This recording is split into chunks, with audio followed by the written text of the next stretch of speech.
قال الله تبارك وتعالى فاعف عنهم واستغفر لهم وشاورهم في الأمر.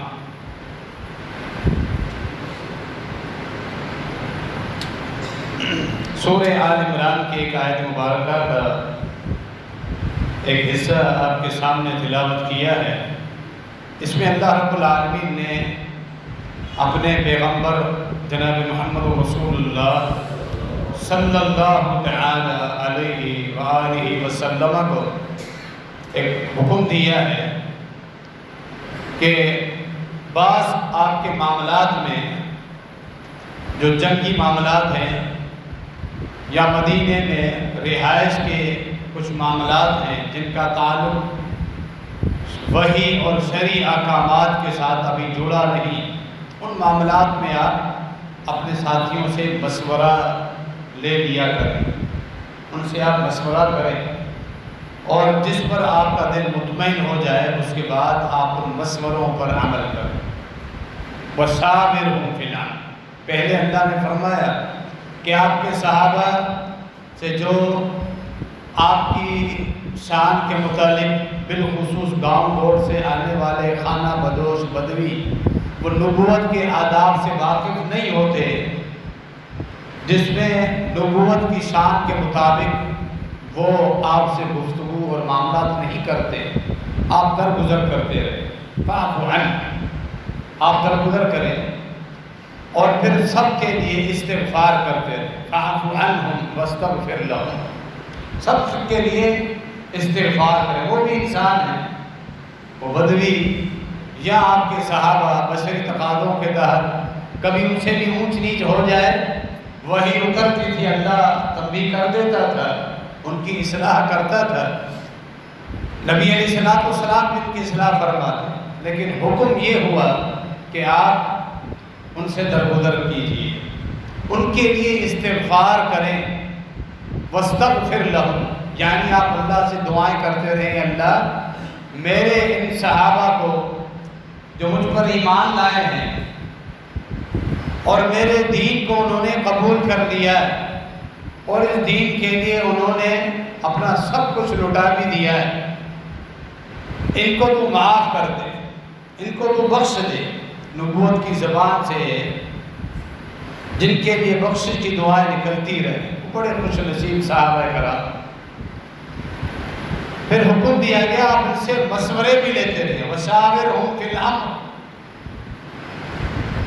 نبی علیہ السلام ان معاملات میں پھر یعنی شرعی احکامات، عبادات، حدود الہی کے علاوہ جو معاملات ہوتے تھے، کبھی جنگ میں باہر نکل کے حملہ کریں، دشمن کے خلاف لڑائی کریں، یا مدینے میں بیٹھ کر دفاع کریں. دشمن کے خلاف اگر باہر نکل آئے، میدان میں جگہ لیتے وقت کون سی جگہ ہمارے لیے مفید ہے، ان باتوں میں آپ مشورے کرتے رہے. اور نبی علیہ السلام نے مشورے کیے بھی. وَشَاوِرْهُمْ فِي الْأَمْرِ، آپ ان سے مشورہ لیتے رہے.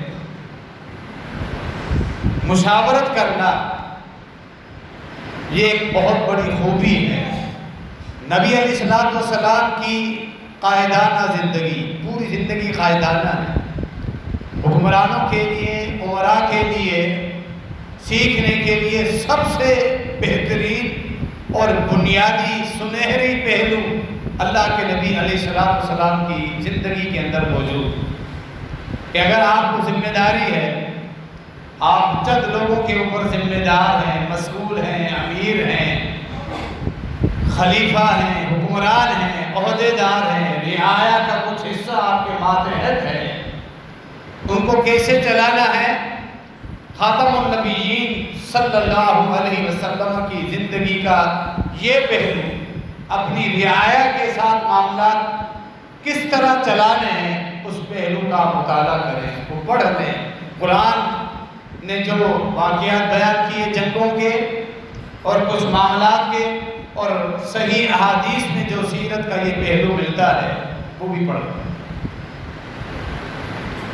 آج کے اس خطبے میں اسی موضوع پر ہم کچھ گفتگو کریں. مشاورت کے کچھ واقعات نبی علیہ السلام کی زندگی میں، وہ واقعات جن میں اللہ کے نبی علیہ السلام نے اپنے صحابہ کرام سے مشورہ لیا۔ اس سے پہلے یہ آل عمران کی آیت جو آپ نے سنی، ضمناً ایک چیز ہمیں معلوم ہونی چاہیے، صحابہ کرام کا مقام اللہ رب العالمین کے پاس، اللہ کے ہاں ان کی حیثیت۔ جب غزوہ تبوک میں، اب سورہ توبہ میں آ جائیں، آل عمران سے آپ سورہ توبہ میں آ جائیں، کچھ ایسے بھی بدبخت لوگ تھے منافقین جو مدینہ میں ظاہر ہوئے، انہوں نے محض مسلمانوں کی تلوار سے بچنے کے لیے اور مسلمانوں کے جب جنگوں کے بعد مال غنیمت کی صورت میں بیت المال میں فراوانی آنا شروع ہو گئی، تو ان بیت المال کے ان اموال سے فائدہ اٹھانے کے لیے مجبوراً انہوں نے کلمہ پڑھا۔ عبداللہ بن ابی رأس المنافقین ان کا قائد تھا، ان کا لیڈر تھا تمام منافقین کا، اس کے ماتحت کئی لوگ تھے، بے شمار منافقین میں سے تائب ہو کر مخلص صحابہ میں شامل بھی ہوئے، اور کئی لوگوں کو توبہ کی توفیق نہیں ملی، نفاق میں ہی مر گئے۔ عبداللہ بن ابی نے غزوہ بدر کے بعد جب دیکھا کہ مسلمانوں کے پاس ایک طاقت ہے،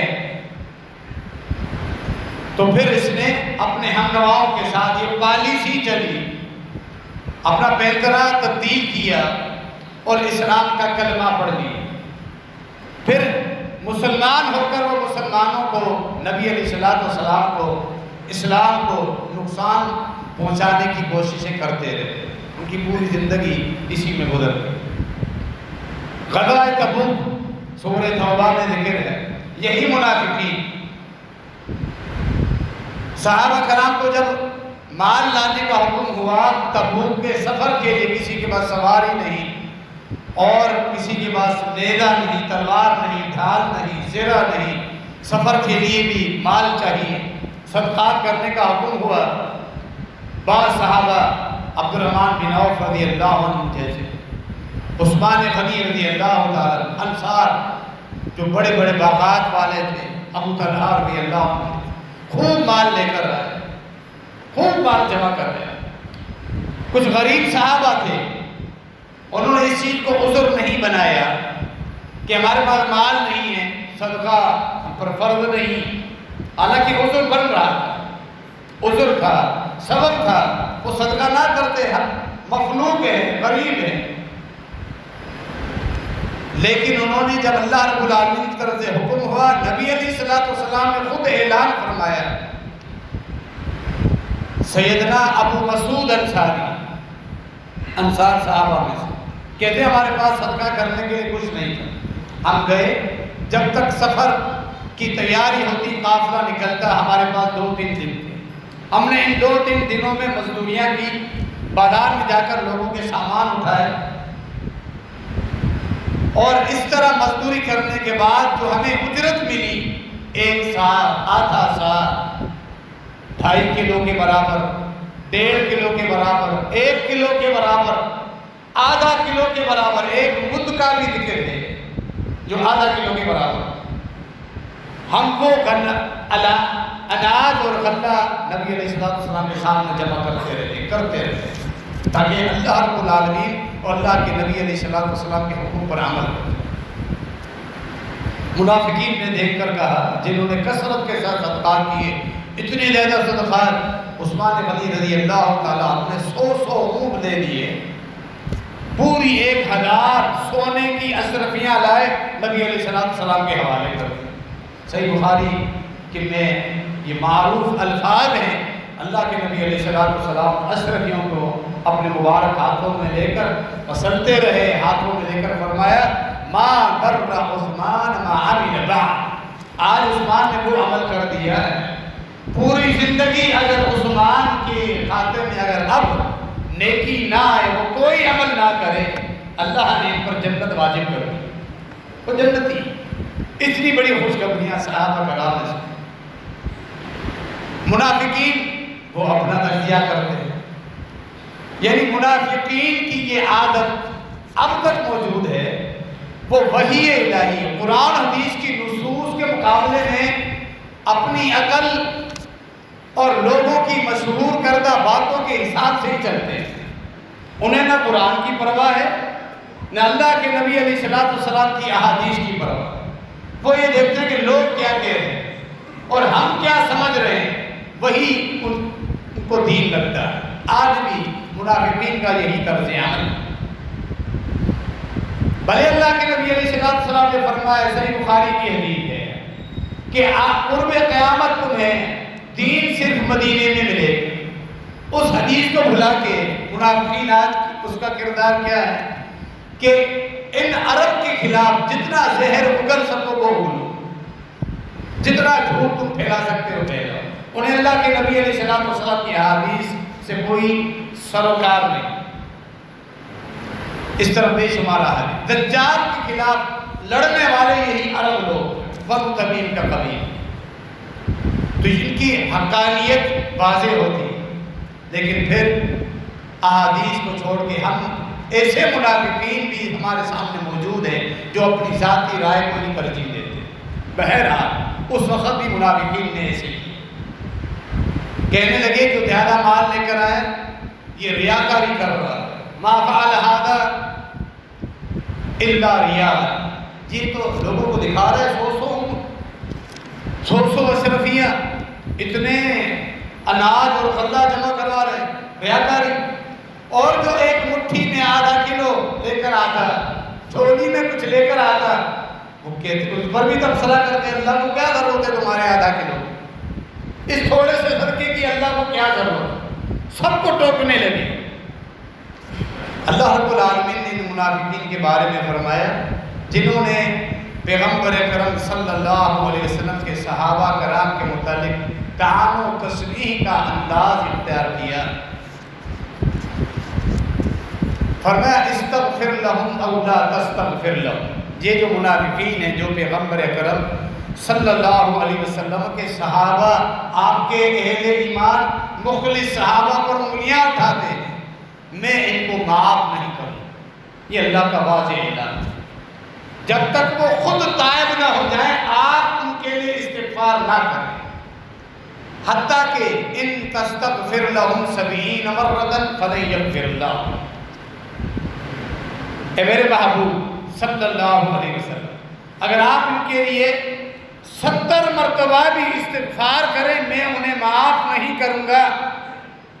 یہ مقام ہے صحابہ کرام کا، مخلص صحابہ، اہل ایمان صحابہ، جن کے بارے میں جب منافقین نے اس طرح کا تجزیہ کیا اللہ نے پیغمبر صلی اللہ علیہ وسلم کو ان کے لیے استغفار کرنے سے روک دیا، منع کر دیا۔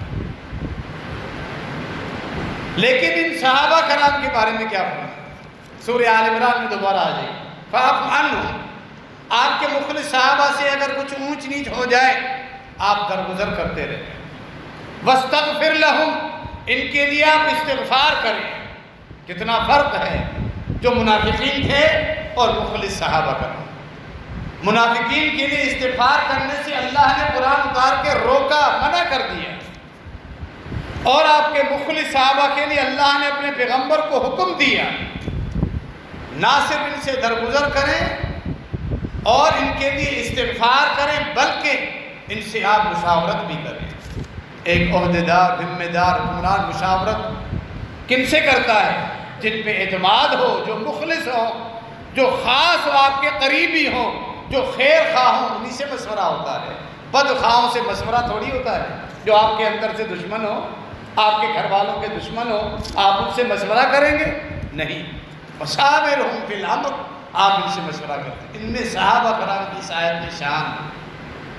پھر ان واقعات کی طرف ہم آ جاتے ہیں جن واقعات میں اللہ کے نبی علیہ السلام نے احکامات مشورے کی حد تک دیے اور پھر صحابہ کرام کی طرف سے مشورے آئے اور اللہ کے نبی علیہ السلام نے وہ مشورے قبول کیے۔ غزوہ بدر کا معروف واقعہ جس کی تفصیلات ہمیں بیہقی دلائل النبوہ میں ملتی ہے اور صحیح مسلم کی حدیث میں ہمیں ملتی ہے۔ بدر کے قیدیوں کے بارے میں 70 بڑے بڑے جو سرداران تھے مشرکین کے وہ ہلاک ہوئے، جہنم واصل ہوئے، ابو جہل سمیت، اور ان کے 70 لوگ قیدی بنائے گئے۔ اب ان کو قتل کیا جائے، ان سے فدیہ لے کر چھوڑ دیا جائے، یا بغیر فدیے کے ان کو ایسے ہی چھوڑ دیا جائے۔ مشاورت ہوئی۔ سیدنا ابوبکر صدیق رضی اللہ تعالیٰ عنہ کا مشورہ تھا کہ آپ ان پر احسان کریں اور ان سے آپ فدیہ لے کے ان کو چھوڑ دیں، شاید بعد میں یہ اسلام قبول کر لیں۔ عمر بن خطاب رضی اللہ تعالیٰ عنہ کا مشورہ یہ تھا کہ یہ پہلی جنگ ہے، کفر کی شان و شوکت توڑنے کا بہترین موقع ہے، ان کے 70 بڑوں کو ہم نے قتل کر دیا، اب ان کو بھی قتل کر دیا ہے، کوئی بھی باقی بچ کے نہ جائے۔ اسلام کا ایک رعب ان تمام مشرکین عرب کے اوپر، اسلام کی ایک دھاک بیٹھ جائے، مسلمانوں کی طاقت کا اندازہ ہو جائے، اسلام کی حقانیت واضح ہو جائے۔ اللہ کے نبی علیہ السلام نرمی کی طرف زیادہ مائل ہوئے، سیدنا ابوبکر صدیق رضی اللہ تعالیٰ عنہ کا مشورہ قبول کیا۔ سورہ انفال کی آخری آیت اتری اور اللہ رب العالمین نے اصلاح فرمائی، تنبیہ فرمائی اپنے پیغمبر صلی اللہ علیہ وسلم کو ایسا نہیں کرنا چاہیے۔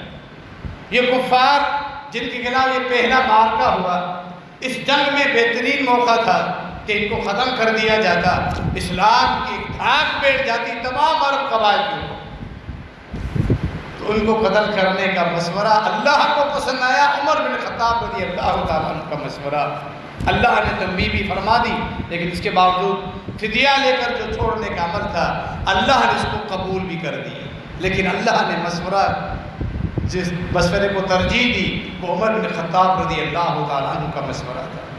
اسی غزوہ بدر میں صحیح ابن حبان کے اندر آ جائیں، نبی علیہ السلام جب جنگ بدر لگنے سے پہلے جب ابو جہل 1000 کی تعداد میں اتراتا ہوا، تکبر کرتا ہوا بڑھ رہا تھا مسلمانوں کی طرف، بدر کے میدانوں کی طرف، وہاں کئی کنویں موجود تھے، پانی کے کچھ کنویں موجود تھے۔ نبی علیہ السلام جو مدینے کے قریب پہلا کنواں تھا وہاں جا کے پڑاؤ ڈالا، وہاں مسلمانوں کے لیے معسکر بنانے کا سوچنے لگے، یہی ہماری چھاونی ہوگی، اور اس کے آگے بھی پانی کے کنویں موجود تھے جہاں مشرکین آتے اور وہ ان پر قابض ہو جاتے۔ حباب بن منذر انصار صحابہ کرام میں سے، حباب بن منذر، اوس و خضرت کی زندگی بھی تھی، زندگی بھی تو جنگوں میں ہی گزری تھی، انہیں بھی جنگ کی تجربہ تھا کہ لڑائی کے لیے میدان کون سا چننا چاہیے، یہ بھی اہم پہلو ہوتا ہے جنگی کامیابی کے لیے۔ کہ اللہ کے نبی علیہ السلام کے پاس آ کر پوچھتے ہیں، اللہ کے نبی صلی اللہ علیہ وسلم آپ نے اس جگہ پڑاؤ ڈالا ہے، کیا اللہ کی طرف سے وحی اتری ہے؟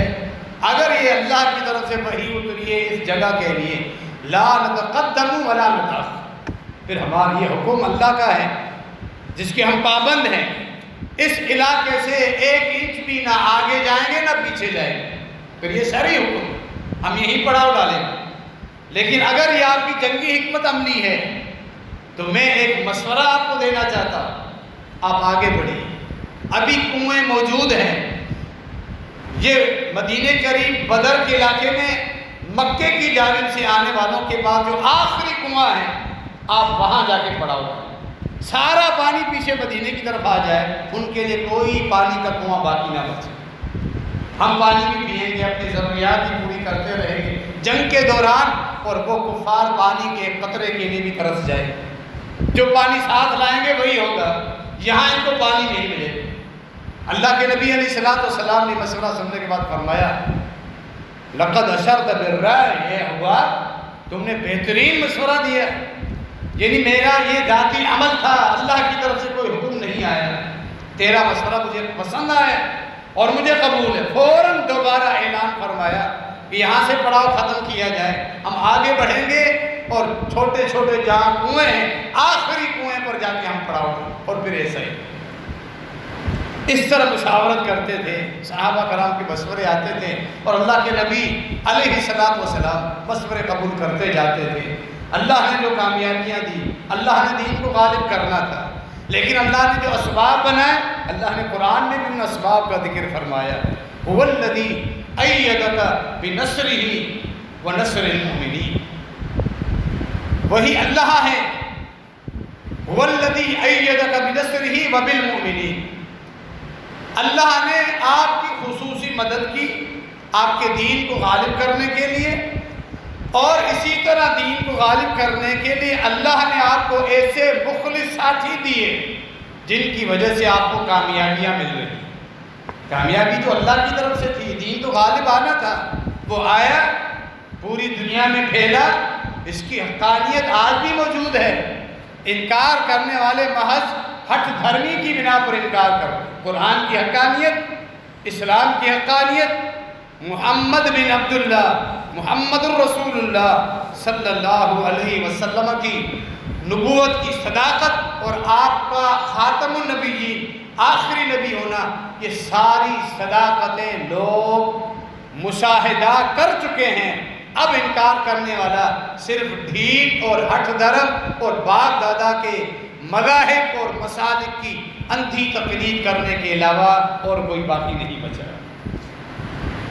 اللہ نے اس کے لیے اسباب کیا بنائے؟ فرمایا میں نے آپ کو وہ مخلص ساتھی دیے ہیں جنہوں نے تن من دھن، اپنی جانیں، اپنی اولادیں، اپنے مال سب کچھ لٹا دیا آپ کے دین کے لیے قربان کر دیا۔ اپنی جانیں بھی انہوں نے قربان کر دی، وہ سبب بنے آپ کے دین کو غالب کرنے کو۔ هو الذی ایدک بنصرہ وبالمؤمنین، یہ قرآن میں اللہ رب العالمین نے نبی علیہ السلام پر اپنا احسان جتلایا۔ کس چیز کا احسان؟ آپ کو مخلص صحابہ میں نے عطا کیا۔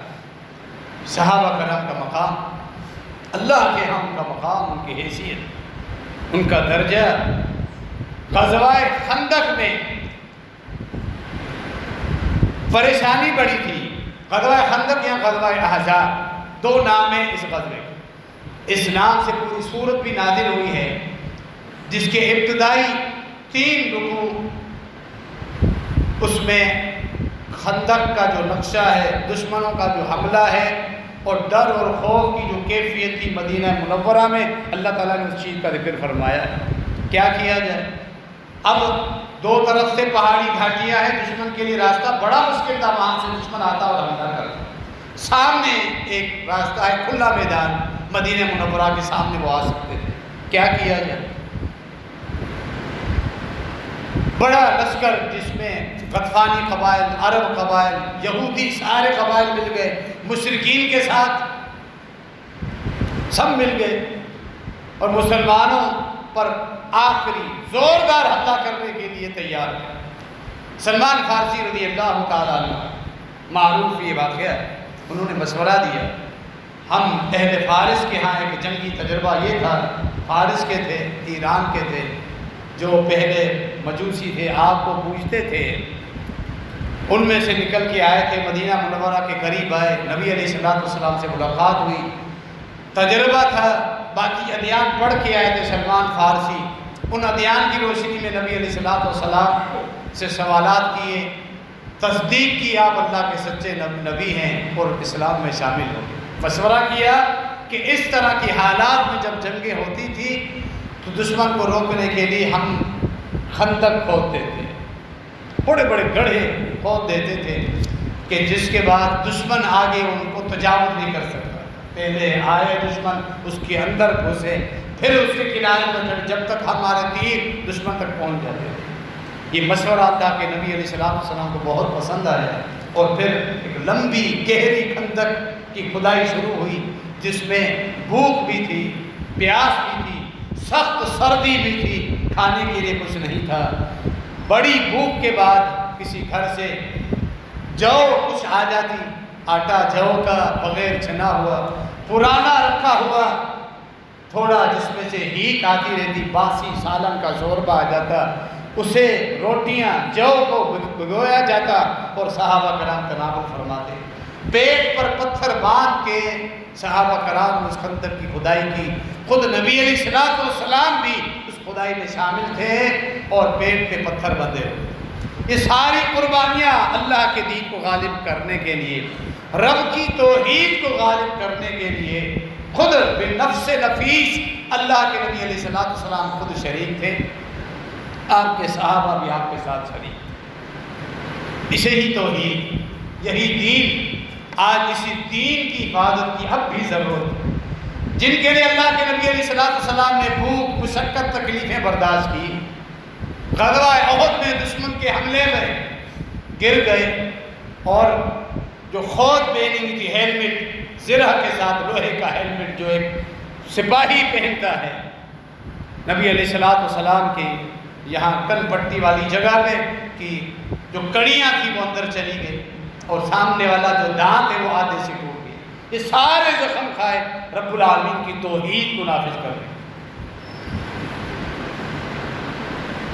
آج اگر اسی توحید کے دشمن کو ہم اپنا خیر خواہ بنا لیں، دوست بنا لیں، ہم کسی اور وادیوں میں چلے گئے ہیں، واپس آ جائیے ان وادیوں سے جہاں اندھیرے کے علاوہ کچھ بھی نہیں، جہاں آگ اور انگاروں کے علاوہ کچھ بھی نہیں۔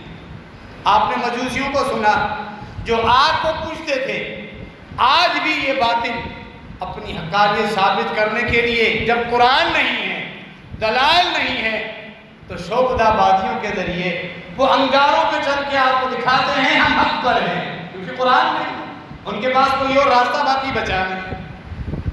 توحید، جو توحید کا دشمن، جس کے عقیدے میں کفر و الحاد ہے، جس نے اپنے خود ساختہ اماموں کو انبیاء سے بڑھ کر درجہ دیا اور اللہ کے اختیارات سونپ دیے، اللہ کی طرح ان کو پکارنا، بلانا، سب سے باقی عقائد بعد میں ہیں، کفری عقائد، قرآن کا انکار، صحابہ کرام کا بغض، امہات المومنین سے بغض، عائشہ رضی اللہ عنہ کے متعلق ان کا عقیدہ۔ لیکن سب سے پہلے توحید پر آ جائیے، آپ ان سے کس خیر خواہی کی امید لگائے بیٹھے؟ تو نبی علیہ السلام کی زندگی اللہ کی توحید کو غالب کرنے میں وہی مقصد تھا۔ صحابہ کرام سے مشاورت، صحابہ کرام کا مقام، اور نبی علیہ السلام کس طرح ان سے مشورے لیتے رہتے تھے، یہ ہمارے سامنے سارے واقعات ہونے چاہیے۔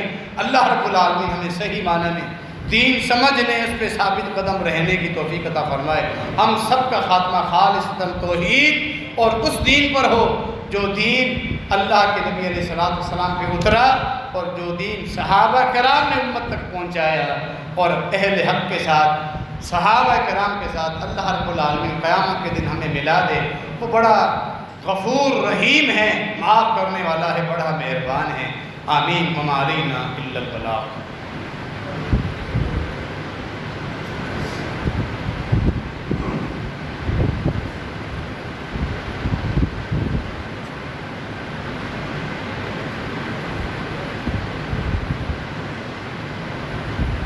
ان الحمد للہ نحمده ونستعینه ونستغفره ونعوذ باللہ من شرور انفسنا ومن سیئات اعمالنا من يهده الله فلا مضل له ومن يضلل فلا هادي له واشهد ان لا اله الا الله وحده لا شريك له واشهد ان محمدا عبده ورسوله۔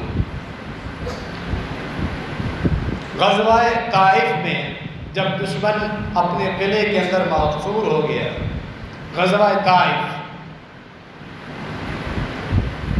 سن 8 ہجری کے آخر میں لگنے والا ایک غزوہ، ثقیف و حوازن کے قبائل تھے۔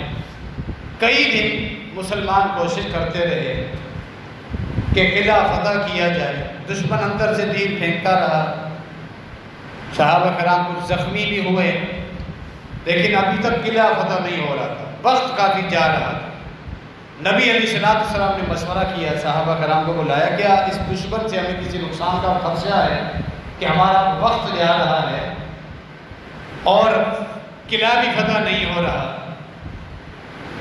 امام بحقی رحمہ اللہ اپنی سند کے ساتھ واقعہ لائے ہیں، آپ کے صحابہ کرام میں سے سیدنا نوفل بن معاویہ الدیلی، جو کہ عرب قبائل میں سے تھے، مسلمان ہو چکے تھے، مشورہ دیا، اے اللہ کے نبی صلی اللہ علیہ وسلم، ان کے جو بڑے ہیں وہ شکست پہلے ہی ہم سے کھا چکے ہیں، غزوہ حنین یہ شکست کھا چکے ہیں، غزوہ حنین، ان میں سے بھاگنے والے یہاں آ کے معصور ہو گئے. اب ان کی مثال لومڑی کی طرح ہے. اگر آپ کھڑے رہے اس کے بل کے اوپر، جب بھی نکلے گی لومڑی آپ پکڑ لیں گے، جب بھی نکلے گی آپ پکڑ لیں گے، چھوڑ دیں گے لم یضر، تو آپ کو کبھی لومڑی یہ نقصان نہیں پہنچائے گا. نبی علیہ السلام نے مشورہ قبول کیا اور جنگ کو چھوڑ کے واپس مکہ المکرمہ کا رخ کیا، پھر وہاں سے مدینہ منورہ دوبارہ آ گئے. تو یہ مشورہ وہاں قبول کیا. وہی لوگ جو ثقیف و حوازن والے معصور تھے غزوہ طائف میں، اکثر پھر وہ آئے خود چل کر اللہ کے نبی علیہ السلام کے بعد انہوں نے اسلام قبول کر. یہ مشوروں کی برکت ہے. صحابہ کرام کے انتہائی تجربہ کار مشورے اللہ کے نبی علیہ السلام کے سامنے آتے ہیں. ایک دفعہ یہ صحیح مسلم کی روایت ہے، نبی علیہ السلام ایک باغ کے اندر تنہا تشریف فرماتے. اکثر و بیشتر جب وقت ملتا نبی علیہ السلام کبھی تنہا اکیلے باہر نکل جاتے تھے، کسی باغ میں جا کر بیٹھتے تھے، بعض معاملات پر سوچتے رہتے. ابو ہریرہ رضی اللہ تعالیٰ عنہ نبی علیہ السلام کو ڈھونڈتے ڈھونڈتے وہاں پہنچ کے جا کر ساتھ بیٹھتے. خاموش، اللہ کے نبی علیہ السلام کی خاموش، سیدنا ابو ہریرہ رضی اللہ تعالیٰ عنہ کی خاموش. اللہ کے نبی علیہ السلام نے اپنے جوتے اتارے، جوتے اتار کے ابو ہریرہ کے حوالے. ابو ہریرہ لبیک یا رسول اللہ صلی اللہ علیہ وسلم، یہ میرے جوتے نشانی کے طور پر لے جاؤ، ابھی اللہ نے مجھ پر وحی کی ہے، خوشخبری میری امت کے لیے بہت بڑی خوشخبری نازل فرمائی. جاؤ اس باغ کے باہر جو بھی آپ کو ملے، من لقیک من وراء ھذا الحائط یشہد اللہ الہ الا اللہ مستیقنا بها قلبہ فبشرہ بالجنہ. جو بھی ملے وہ لا الہ الا اللہ دل سے پڑھنے والا ہے، اس کے تقاضے پورے کرتا ہے، اس کے مطابق اس کا عمل ہے. کلمہ توحید یہی تو سب کچھ ہے. اسی توحید کے لیے تو کائنات بنی. اللہ نے خود قرآن میں فرمایا، رب نے ہمیں جو پیدا کیا ہے، ساتوں آسمانوں کو بنایا، یہ 7 زمینیں اللہ نے ذکر فرمائی ہے. قرآن سورہ طلاق کی آخر میں 7 زمینوں کا ذکر. یہ موسموں کی تبدیلی، سورج، چاند، ستارے، بے شمار سیارے، رات اور دن کا آنا، یہ پھل سبزیاں، یہ فصل، اناج، گل بوٹے، جو کچھ اگ رہے ہیں، ہماری ضروریات پوری ہو رہی. سمندر کی مخلوقات، جنات، انسان، جنگل کی مخلوقات، آسمانی مخلوقات، اڑنے والے پرندے اور غیر مرئی مخلوقات جنہیں ہم دیکھ نہیں سکتے، جو بیکٹیریاز ہمارے اندر چل رہے باہر، پوری کائنات کو بنانے کا مقصد رب العالمین کی توحید کا جب بھی ذکر آتا ہے دل کرتا ہے اس چیز کو بار بار ذکر کیا جائے. جو توحید رب العالمین کی توحید کا دشمن ہے، رب کعبہ کی قسم ہے، وہ کبھی ہمارا نہ خیر خواہ ہے، نہ ہمارے دل میں اس کے لیے کبھی خیر خواہی دوستی کے جذبات آ سکتے. یہ ہمارے عقیدے کا حصہ ہے. جو اس رب العالمین کی توحید کا دشمن ہے، ہمارے دل میں اس بدبخت کے لیے بغض ہو. وگرنہ سنیے گا گزشتہ خطبے میں یہ الفاظ میں نے کہے تھے کہ ہمارا کلمہ بھی شاید اللہ رد کر دے. جو مشرک تھا، اس کے دین کی بنیاد ہی میرے خلاف شرک تھی، تو نے اس کی تائید کی، اس کے دل میں محبت رکھ کے بیٹھا رہا، نمازیں پڑھتا رہا، میں نے ضائع کر دی ہے تیری نماز. اللہ کے سامنے ہمارے پاس کیا عذر ہو؟ اس توحید کے لیے اللہ رب العالمین نے پیدا کیا پوری کائنات کو. ما خلقت الجن والانس الا لیعبدون. سورہ ذاریات. جاؤ ابو ہریرہ، جو بھی ملے گواہی دے توحید کی، اسے خوشخبری دو، وہ جنت ضرور جنت میں جائے، بغیر حساب کتاب کے جائے، حساب کتاب کے بعد جائے، تھوڑا انتظار کرائے اپنے گناہوں کی وجہ سے، یا اللہ ہو سکتا ہے اسے عذاب کا جھٹکا بھی دے. اللہ ہمیں جہنم کی گرم ہوا، جہنم کی لو سے بھی قیامت کے دن محفوظ رکھے. عمل نہیں ہے، رب سے دعائیں کیجیے، وہ بڑے فضل والا ہے. میرے بارے میں جیسی امید رکھو گے ویسا ملوں گا تمہیں. وہ ہمیں بغیر حساب کتاب کے جانے والوں میں شامل کر. اسی امیدیں رکھو، اگر موحدین ہو، رب سے اگر تعلق ہے، توحید کی اگر غیرت ہے تو رب کے ساتھ بھی تعلق یہ قائم رکھو۔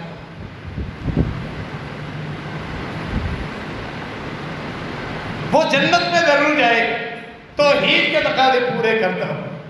ابو ہریرہ رضی اللہ تعالیٰ عنہ نبی علیہ السلام کی دونوں مبارک جوتیاں لے کر سینے کے ساتھ لگا، نبی علیہ السلام کے استعمال کی چیزیں متبرک ہیں، آپ کا لباس، آپ کی چادریں، وہ برتن جو آپ نے استعمال کیے، آپ کے جوتے صحابہ کرام نے تبرک کے لیے استعمال کیے، لیکن اب یہ نہیں ہے کہ اب ان کی اپنی طرف سے سبھی ہی بنا کے برکت کے لیے تعمیر کے طور پہ لگا دی جائے، یہ عمل صحابہ تعمیر سے ثابت نہیں، یہ غلو ہے۔ صحابہ کرام سے کئی واقعات ملتے ہیں، نبی علیہ السلام کے استعمال کی چیزوں کو یہ تبرک انبیاء کے ساتھ خاص تھا، وہ موجود ہے، وہ ثابت۔ سینے کے ساتھ لگا کے جا رہے ہیں، سب سے پہلے ملنے والے شخص جناب عمر بن خطاب رضی اللہ عنہ، صحیح مسلم کا یہ معروف واقعہ ہے۔ فرمایا ابو ہریرہ، اللہ کے نبی علیہ السلام کی جوتیاں لے کے پہچان لی جوتیاں، کہاں جا رہے؟ خیر تو ہے، مجھے اللہ کے نبی علیہ السلام نے حکم دیا ہے جاؤں ہر اس آدمی کو جنت کی خوشخبری سناؤں، نبی علیہ السلام کی طرف سے ضمانت دوں کہ جو کلمہ توحید پڑھتا ہے دل سے وہ جنتی ہے۔ یہ سن کر عمر بن خطاب رضی اللہ تعالیٰ عنہ نے ایک زوردار دھکا دیا ابو ہریرہ کو، وہ جا کر پیچھے اپنی پیٹھ کے بل گر پڑے، ہاتھ پکڑا، نبی علیہ السلام بعد واپس لے گا۔ ابو ہریرہ کو تکلیف ہوئی اور روتے ہوئے بھی آئے، نبی علیہ السلام نے دیکھا، ابو ہریرہ کیا ہوا؟ عمر بن خطاب نے یہ سن کر جو آپ نے مجھے حکم دیا تھا مجھے دھکا دیا ہے۔ فرمایا کیا ہوا؟ فرمایا اللہ کے نبی علیہ السلام نے ایک مشورہ لے کر، کیا مشورہ ہے؟ اگر لوگوں کو یہ خوشخبری سنائی جائے گی لا یعملون، اس کلمے کا سہارا لے کر لوگ عمل کرنا چھوڑ دیں گے، لوگ نیکیاں کرنا چھوڑ دیں گے، نمازیں پڑھنا چھوڑ دیں گے، عبادتیں کرنا چھوڑ دیں گے، گناہوں میں دلیر ہو جائیں گے، یہ میرا مشورہ ہے۔ نبی علیہ السلام تھوڑی دیر خاموش رہے، فرمایا کہ مشورہ تیرا درست۔ ابو ہریرہ کو روک دیا کہ ابو ہریرہ لوگوں کو چھوڑ دو، انہیں عمل کرنے، یہ مشورہ تھا عمر بن خطاب رضی اللہ عنہ جو اس وقت اللہ کے نبی علیہ السلام نے بھی قبول کی۔ کتنی مثالیں آپ کو چاہیے، اس میں صحابہ کرام کا مقام، ان کی فراست، ان کی سمجھ، اور وہ مشورے دیتے تھے، اللہ کے نبی علیہ السلام کے مشورے قبول کرتے جاتے۔ ایسے بھی آپ کو اس موضوع کا دوسرا پہلو بھی ملے گا، کبھی موقع ملا تو وہ پہلو بھی بیان ہوں گے کہ مشورے دیے گئے، اللہ کے نبی علیہ السلام نے وہ مشورے رد کر دیے۔ ایسے بھی واقعات، مثلا غزوہ احد میں پہلے مشاورت ہوئی، یہاں بھی مشورہ ہے۔ غزوہ احد 3 ہجری میں لگا، وہ بدلہ لینے آ رہے تھے مکے کے مشرکین، بدر کا بدلہ، اب ان کی قیادت جناب ابو سفیان رضی اللہ تعالیٰ عنہ کر رہے، کیونکہ بعد میں انہوں نے اسلام قبول کیا۔ صحابہ کا جب بھی نام لیا جائے رضی اللہ تعالیٰ عنہ ضرور بولا، چاہے اسلام سے پہلے انہوں نے اسلام کو کتنا ہی نقصان پہنچایا، اسلام سارے گناہ دھو کر صاف کر دیتا ہے۔ قیادت ابو سفیان رضی اللہ تعالیٰ عنہ کر، مشورہ یہ ہوا، انصار صحابہ جو بالخصوص بدر میں شریک نہیں، جا کر ان سے لڑیں، باہر یا مدینے میں بیٹھ کر دفاع کریں۔ جذباتی نوجوان انصار صحابہ کرام باہر جائیں گے، لڑیں گے۔ اکثر کا مشورہ یہ آیا، نبی علیہ السلام نے زرہ پہ اور ڈبل زرہ پہ، زرہ کے اوپر پھر زرہ، مکمل احتیاط، جو کہ سبق سکھاتا ہے ہمیں، اللہ پہ بھروسہ کریں لیکن اپنے احتیاط ہمیشہ مکمل رکھیں۔ جب بھی آپ کا بھروسے کی جو تعریف ہے، کیفیت ہے، وہ مکمل ہو۔ توکل کا یہی معنی ہے، احتیاط پورے کریں، رب پہ بھروسہ۔ ذرا پہ اب جنگ تو جنگ ہے، بس صحابہ آئے انصار کہنے لگے ہمارے نوجوان نے مشورہ دیا، ہم سمجھ رہے ہیں کہ بیٹھ کر دفاع کیا۔